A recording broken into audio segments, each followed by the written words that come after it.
नमस्कार विद्यार्थी मित्रांनो, मी सर्वांचे तुमचे आपल्या आय-टी स्टडी पॉइंटवरती स्वागत करतोय. सध्या जे PWD विभाग जे पेपर चालू आहेत, त्या मित्रांनो सार्वजनिक बांधकाम विभागाचे पेपर चालू आहेत. यामध्ये जे झालेल्या शिफ्टमधील काही प्रश्न आपल्या विद्यार्थी मित्रांनी आपल्याला सांगितले, ते पाठवलेले आहेत. ते आपण त्याचं विश्लेषण या ठिकाणी पाहणार आहोत मित्रांनो. येणाऱ्या ज्या बाकीच्या एक्झाम आहेत, सध्या ज्या पेपर चालू आहेत, याच्यासाठी आपल्याला खूप मोठा त्याचा काय होईल फायदा होईल. तर त्यासाठी व्हिडिओ आवडला तर लाईक, शेअर आणि सबस्क्राईब करायला विसरायचं नाही मित्रांनो. लगेच आपण वेळ न घालवता आपल्या लेक्चरला सुरुवात करणार आहोत. म्हणजे जर आपल्याला बाकीचे सुद्धा आपले पेपर जर बाकी असेल तर त्यामध्ये जीएस असेल, मराठी असेल, कोणत्या पद्धतीने विचारले गेलेले मित्रांनो ते सुद्धा आपल्याला घ्यायचं आहे. पहिला प्रश्न विचारला गेला मित्रांनो या ठिकाणी 1828च्या बारडोली सत्याग्रहाचे नेतृत्व कोणी केले होते? मग जो 1828ला जो सत्याग्रह झाला होता मित्रांनो, याचे नेतृत्व सरदार वल्लभभाई पटेल यांनी केले होते. आता बारडोली सत्याग्रह हा जो झाला होता मित्रांनो, हा एक प्रमुख शेतकरी चळवळ होती, बरोबर आहे. यामध्ये जी गुजरात राज्यामध्ये जून 1928 मध्ये भारतीय स्वतंत्र संग्रामात झाली होती. ज्याचे नेतृत्व कोणी केले होते तर सरदार वल्लभभाई पटेल यांनी केले होते मित्रांनो. त्यावेळी प्रांत सरकारने शेतकऱ्याच्या करात 22% काय केली होती, वाढ केली होती. त्यावेळेस सरदार वल्लभभाई पटेल यांनी भाडेवाढीसाठी लाकडाकडून काय केला होता, विरोध केला होता. आणि तीच आहे बारडोली सत्याग्रह. कधीचा आहे? 1928, बरोबर आहे. त्यानंतरचा प्रश्न आहे मित्रांनो, भारतामध्ये gov.in हे पोर्टल कधी सुरू करण्यात आले? तर 7 ऑगस्ट 2013 मध्ये हे मित्रांनो पोर्टल काय केलेलं आहे, भारत सरकारने सुरू केलेलं आहे. त्यानंतर मध्य भारतामध्ये सतनामी चळवळ कोणी सुरू केली? काय विचारलं गेलं, सतनामी चळवळ कोणी सुरू केली? तर हे आहे घासीदास यांनी ही सतनामी चळवळ सुरू केलेली आहे. आता गुरु घासीदास आहेत यांनी छत्तीसगड राज्यामध्ये, कोणत्या राज्यामध्ये मित्रांनो? छत्तीसगड राज्यामध्ये सतनाम म्हणजे सत्य आणि समानतेवर आधारित सतनामी समाजाची स्थापना केली. मग सतनामी समाजाची स्थापना कोणी केली मित्रांनो? तर गुरु घासीदास यांनी केली आहे. गुरु घासीदास यांनी जय खांब नावाचे सत्याचे प्रतीक तयार केले. लाकडाचा पांढरा रंगवलेला लॉंग ज्याच्यावर पांढरा ध्वज आहे, अशा प्रकारची रचना तयार केली. सतनामी चळवळ कोण आहे? तर गुरु घासीदास आहेत मित्रांनो. नंतरचा प्रश्न आहे, सतलज नदी आणि काली नदी यांच्या दरम्यान असलेल्या हिमालयाच्या भागाला काय म्हणतात? तर त्याला म्हटलं जातं मित्रांनो कुमाऊ हिमालय असे म्हणले जातात. आता कुमाऊ हिमालय जो आहे याचा जो विस्तार आहे मित्रांनो, हा सतलज नदी ते काली नदी यांच्या दरम्यान झालेला आहे. यामध्ये नंदादेवी हे सर्वोच्च शिखर आहे मित्रांनो. कोणतं शिखर आहे? सर्वोच्च शिखर नंदादेवी आहे. त्या असून म्हणजे त्याशिवाय सुद्धा द्रोणागिरी, त्यानंतर त्रिशूल, त्यानंतर कामेत, बद्रीनाथ, केदारनाथ, त्यानंतर गंगोत्री या शिखरांचा समावेश होतो. नेपाळ हिमालयाचा विस्तार तिस्ता नदी आणि काली नदीच्या दरम्यान झालेला आहे. जर आपल्याला दुसरा प्रश्न या संदर्भामध्ये विचारला तर नेपाळ हिमालयाचा विस्तार कोणत्या नदीच्या दरम्यान झालेला आहे? तर तिस्ता नदी आणि काली नदीच्या दरम्यान कोणता आहे? तर नेपाळ हिमालय आहे. आणि सतलज नदी आणि काली नदीच्या दरम्यान काय आहे? त्या ठिकाणी कुमाऊ हिमालय आहे मित्रांनो. नंतरचा प्रश्न आहे, कोकणी भाषेचा समावेश भारतीय राज्यघटनेच्या सूचीमध्ये करण्यात आलेला आहे. म्हणजे कोणत्या वर्षी सूचीमध्ये करण्यात आला? तर 20 ऑगस्ट 1992 भारतीय राज्यघटनेमध्ये याचा काय करण्यात आला? समावेश करण्यात आला. मग भारतीय राज्यघटनेमध्ये सध्या भाषा किती आहे मित्रांनो? तर 22 भाषा त्या ठिकाणी आहे. 22 भाषा आहे मित्रांनो. तर याच्यासाठी भारतीय राज्यघटनेमध्ये कलम किती आहे? तर कलम आहे मित्रांनो त्या ठिकाणी 343 कलमानुसार आपल्या भारतीय राज्यघटनेला किती भाषा आहेत? तर 22 भाषा आहेत. शेवटच्या 4 भाषा जोडण्यात आल्या होत्या मित्रांनो, बोर्डो, संताली, मैताली आणि डोगरी या भाषा त्या ठिकाणी जोडण्यात आल्या होत्या. ह्या गोष्टी काय करायच्या? लक्षात ठेवायच्या. नंतरचा प्रश्न आहे मित्रांनो की रिच लाईक अस हे पुस्तक कोणी लिहिले आहे? रिच लाईक अस हे पुस्तक कोणी लिहिले आहे? नयनतारा सहगल यांनी हे लिहिलेलं पुस्तक आहे. मग आता रिच लाईक अस ही इंग्रजी भाषेतील प्रसिद्ध लेखिका नयनतारा सहगल यांनी लिहिलेली कादंबरी आहे, ज्यासाठी त्यांना 1986 मध्ये इंग्रजी भाषेसाठी साहित्य अकादमी पुरस्कार मिळाला होता मित्रांनो. पुरस्कृत हे पुस्तक वाचण्यासारखे आहे. बरोबर आहे. आता हे जे पुस्तक आहे मित्रांनो, हे पुस्तक काय आहे, वाचण्यासारखे सुद्धा आहे मित्रांनो. नंतरचा प्रश्न आहे तुमच्यासाठी, 2023चा भौतिकशास्त्राचा नोबेल पुरस्कार कोणाला मिळालेला आहे? तर पियरे ऑगस्टिनी यांना हा 2023चा भौतिकशास्त्राचा नोबेल त्या ठिकाणी मिळालेला आहे. मग नोबेल प्राइज इन फिजिक्स 2023 बरोबर आहे. तर यंदाचा वर्षाचा भौतिकशास्त्रातील नोबेल पुरस्कार जाहीर झाला आहे. तो काय आहे, रॉयल स्वीडिश अकादमीने केलेल्या घोषणेनुसार पियरे ऑगस्टिनी त्यानंतर आहे फेरेक क्राउन आणि ॲन ल हुलियर हे या पुरस्काराचे काय ठरलेले आहेत, तर मानकरी ठरलेले आहेत मित्रांनो. ही सुद्धा त्याच्यासोबतची माहिती आपल्याला आहे. नंतरचा प्रश्न आहे, निवडणूक आयोगामध्ये 2 अतिरिक्त आयुक्ताची नेमणूक केव्हापासून केली जाते? तर 16 ऑक्टोबर 1989 पासून त्या ठिकाणी 2 अतिरिक्त निवडणूक आयुक्ताची नेमणूक केली जाते. आता 16 ऑक्टोबर 1989च्या सार्वत्रिक निवडणुकीच्या पूर्वसंध्येला प्रथमच आयोगावर 2 अतिरिक्त आयुक्तांची नियुक्ती करण्यात आली होती, परंतु त्यांचा कार्यकाळ खूपच कमी होता. 1 जानेवारी 1990 रोजी त्यांचा कार्यकाळ काय होता, संपला होता. या गोष्टी महत्वाच्या आहेत. आता जे निवडणूक आयोग आहे मित्रांनो, तर त्यामध्ये केंद्रीय निवडणूक आयोग आहे.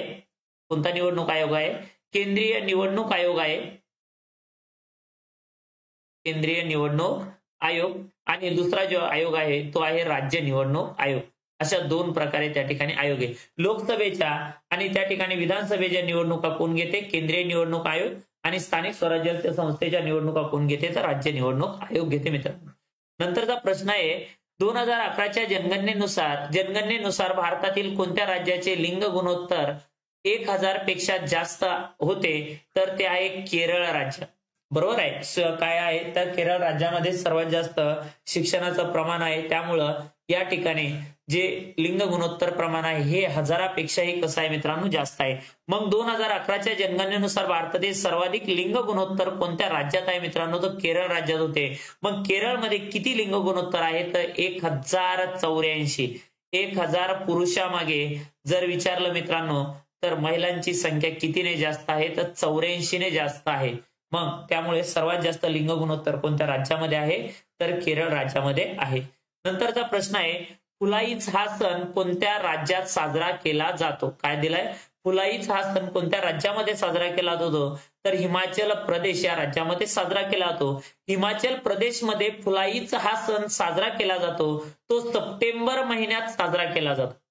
या उत्सवात गावकरी ढोल वाजवतात आणि लार्ड नावाची फुले जमा करण्यासाठी डोंगरावर जातात. हा सण मरण पावलेल्या लोकांच्या स्मरणार्थ साजरा केला जातो मित्रांनो. हा मुख्यतः हिमाचल प्रदेशातील किन्नौर जिल्ह्यात साजरा होतो. कोणत्या जिल्ह्यामध्ये? किन्नौर जिल्ह्यामध्ये साजरा होतो. हा सण भाद्रपदाच्या हिंदू महिन्याच्या 16व्या दिवशी साजरा केला जातो. जो आहे फुलाई सण हा कोणत्या राज्यामध्ये आहे? तर हिमाचल प्रदेश.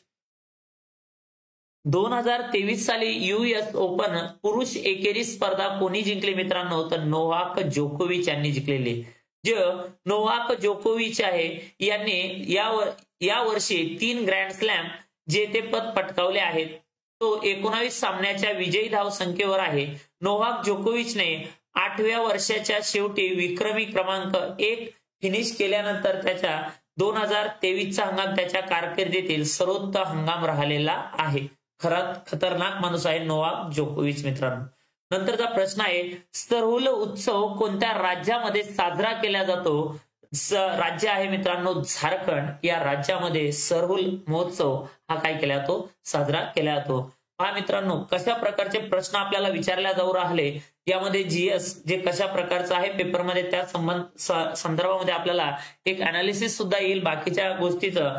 बरोबर आहे. तर आंध्र प्रदेश, आता इथे सरहुल उत्सव झारखंडमध्ये झाला, तर मग वेगवेगळ्या राज्यामध्ये वेगवेगळे उत्सव आहे. तर आंध्र प्रदेशमध्ये ब्रह्मोत्सव आहे, उगाडी आहे, दसरा आहे. अरुणाचल प्रदेशमध्ये त्या ठिकाणी मुरुंग आहे, रिह आहे, मोपिन आहे आणि मोनपा आहे. त्यानंतर आसाममध्ये बिहू आहे आणि बैशागू आहे. त्यानंतर बिहारमध्ये बिहुला आहे आणि छठ पूजा आहे. बरोबर आहे, हा छठ पूजा याच्या अगोदर सुद्धा विचारला गेला आहे. गोवामध्ये मांडो आहे आणि चिकलकलो आहे. जम्मू काश्मीरमध्ये माथो, नागरंग आणि लोसार सुद्धा यावेळेस अगोदर विचारला गेलेला आहे मित्रांनो. झारखंडमध्ये सरहुलता आहे, कमी आहे, तुसू आहे आणि रोहिणी आहे. हे उत्सव साजरे केले जातात. सर्वात महत्वाचं राज्य आहे तामिळनाडू. पोंगल आणि जेलिकोट्टू हे दोन सण कोणत्या राज्यामध्ये साजरे केले जातात मित्रांनो उत्सव, तर तामिळनाडू या राज्यामध्ये केले जातात. नंतरचा प्रश्न आहे तुमच्यासाठी, 2023 सालचा अर्थशास्त्रातील नोबेल पुरस्कार कोणाला मिळाला आहे मित्रांनो, तर क्लोडिया गोल्डिन यांना हा पुरस्कार 2023चा अर्थशास्त्राचा नोबेल त्यांना मिळालेला आहे मित्रांनो. व्हिडिओ जर आवडला तर लाईक, शेअर आणि सबस्क्राईब करायला विसरायचं नाही. याच्या समोरच्या शिफ्टचे सुद्धा तुम्हाला अपडेट त्या ठिकाणी मिळेल मित्रांनो. कारण ज्या मुलांना पेपर दिल्यानंतर जे काय क्वेश्चन आठवतात त्यांच्याकडून आपण जे कलेक्ट केले ते क्वेश्चन तुम्हाला या ठिकाणी त्यांच्या सतसत विवेक बुद्धीला जेवढेही लक्षामध्ये राहतील, त्यांना अडचणी ज्या प्रश्नामध्ये आल्या मित्रांनो ते प्रश्न लक्षामध्ये राहतात आणि त्याचा आपल्याला सुद्धा काय होतो, फायदा होतो. तर आता एकालाच नाही तर सर्वांना फायदा झाला पाहिजे. कारण की याचे उद्या परवा हे जे पेपर आहेत त्यामध्ये आपल्याला जीएस या पद्धतीचं असेल मित्रांनो. त्यानंतर मोंढेरा सूर्य मंदिर कोणत्या राज्यामध्ये आहे, तर मोंढेरा सूर्य मंदिर जे आहे मित्रांनो हे गुजरात राज्यामध्ये आहे.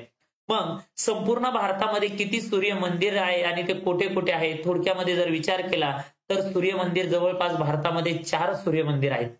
आता जे गुजरात राज्यामध्ये मोढेरा सूर्य मंदिर होतं, हे सूर्य मंदिर मोहम्मद गझनीनं लुटलं होतं. कोण लुटलं होतं? मोहम्मद गझनी यानं लुटलं होतं.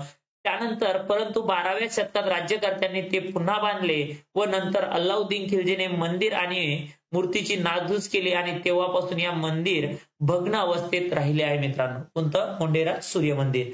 संपूर्ण भारतातील जे सूर्य मंदिर आहेत यामध्ये पाहिलं ओडिसाचे आहे कोणार्क आहे. कोणार्क कुठं आहे तर ओडिसा आहे. हे जे आहे हे 13व्या शताब्दीमध्ये बांधले आहेत. भारताचे सर्वात प्रभावशाली सूर्य मंदिर मानले जाते. कोणतं आहे? कोणार्क, ओरिसा. गुजरातमधील मोढेरा 11व्या शताब्दीच्या कालखंडामध्ये बांधले गेले. त्यानंतर जम्मू काश्मीरमधील मार्तंड सूर्य मंदिर हे 8व्या शताब्दी बांधले गेलेले आहे. प्राचीन सूर्य मंदिर वास्तुशिल्प उत्कृष्ट उदाहरण मानले जातात. आणि बिहारचे सूर्य मंदिर हे 6व्या शतकामध्ये बांधले गेलेले मित्रांनो. हे महत्वाच्या गोष्टी त्या ठिकाणी आहेत. नंतरचा प्रश्न आहे तुमच्यासाठी, स्फटिकजन्य खडक कोणत्या प्रकारचा खडक आहे, तर तो आहे मित्रांनो रूपांतरित खडक. मग आता खडकाचे प्रामुख्याने उत्पत्तीनुसार 3 प्रकार त्या ठिकाणी घेतले जातात मित्रांनो. पहिला जो आहे तो आहे अग्निजन्य खडक, दुसरा आहे गाळाचे किंवा जलजन्य खडक आणि तिसरा जो आहे तो रूपांतरित खडक आहे मित्रांनो. अग्निजन्य खडक हा लावा रस थंड होऊन झालेला असतो. गाळाचे किंवा जलजन्य खडक अग्निजन्य खडकाची झीज होऊन पाण्याच्या ठिकाणी तयार होतो मित्रांनो. आणि रूपांतरित खडक वरील दोन्ही खडकापासून रासायनिक गुणधर्म बदलून या खडकाची काय होते, निर्मिती होते. पण स्फटिकजन्य खडक कोणत्या प्रकारात आहे, तर काय आहे, रूपांतरित खडक आहे मित्रांनो.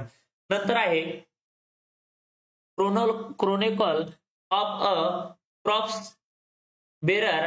Chronicle of a crops bearer हे जे पुस्तक आहे हे कोणी लिहिलेलं आहे, तर ते सायरस मिस्त्री यांनी लिहिलेलं आहे. बरोबर आहे. आता जे आहेत हे नाटककार सायरस मिस्त्री यांनी 2012ची जी कादंबरी आहे भारत स्वतंत्र होण्यापूर्वीचा हा घटक आहे, म्हणजे 2012 जी कादंबरी आहे. ह्या गोष्टी काय आहे, महत्वाच्या आहेत.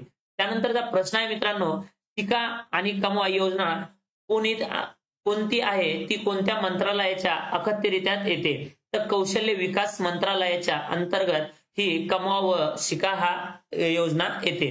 बरोबर आहे. बरोबर आहे, म्हणजे काम करायचं आणि त्या ठिकाणी काय करायचं, शिक्षण घ्यायचं मित्रांनो. नंतरचा प्रश्न आहे तुमच्यासाठी, सिंधू नदीची उपनदी कोणती आहे, तर कोणत्या कोणत्या नद्या आहेत त्या दिल्यात. शोक आहे, झास्कर आहे, गिलगिट आहे, झेलम आहे, चिनाब आहे, रावी आहे, डियास, सतलज, सिंधू.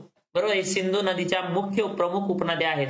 या व्यतिरिक्त गिलगिट आहे, काबूल आहे, स्वत आहे, कुर्रम आहे, टोची, गोमल, सरंगर इत्यादी अन्य सुद्धा उपनद्या कोणत्या नदीच्या आहे मित्रांनो, सिंधू नदीच्या उपनद्या आहेत.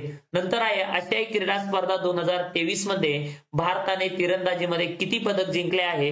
तर 5 सुवर्ण, 2 रौप्य आणि 2 कांस्य पदक त्या ठिकाणी तिरंदाजीमध्ये जिंकलेले आहेत. आशियाई क्रीडा स्पर्धेमध्ये भारतानं एकूण 57 पदके जिंकली होती, ज्यामध्ये 11 सुवर्ण, 10 रौप्य आणि 36 कांस्य पदक आहेत. भारत 8व्या स्थानावर होतं मित्रांनो. 18व्या आशियाई क्रीडा स्पर्धेत भारताने 15 सुवर्ण, 24 रौप्य आणि 30 कांस्य एकूण 69 पदके त्या ठिकाणी जिंकले होती. मित्रांनो, ह्या गोष्टी ध्यानात ठेवायच्या. पण इथं आपल्याला तिरंदाजीमध्ये विचारला गेलाय किंवा तो घटक कशा प्रकारे असेल तो प्रश्न त्या ठिकाणी नाही, फक्त प्रश्न आठवला म्हणून त्यांनी सांगितलं मित्रांनो. नंतरचा प्रश्न आहे मित्रांनो, या ठिकाणी आजच्या जे झालेल्या कालच्या आणि आजच्या शिफ्ट मधले जे काय क्वेश्चन आपल्याला मिळाले, तर हे क्वेश्चन आपण याचं विश्लेषण या ठिकाणी केलं. जर अशाच प्रकारचा व्हिडिओ, अशाच प्रकारचे जे क्वेश्चन आहे मित्रांनो, हे तुमच्या पुढे मी घेऊन येणार आहोत. जर व्हिडिओ आवडला तर लाईक, शेअर आणि सबस्क्राईब करायला विसरायचं नाही. आणि हो, बेल आयकॉनला क्लिक करायचं आणि आपल्या मित्रांना सुद्धा शेअर करायचं. मी या ठिकाणी सर्वांची रजा घेतो.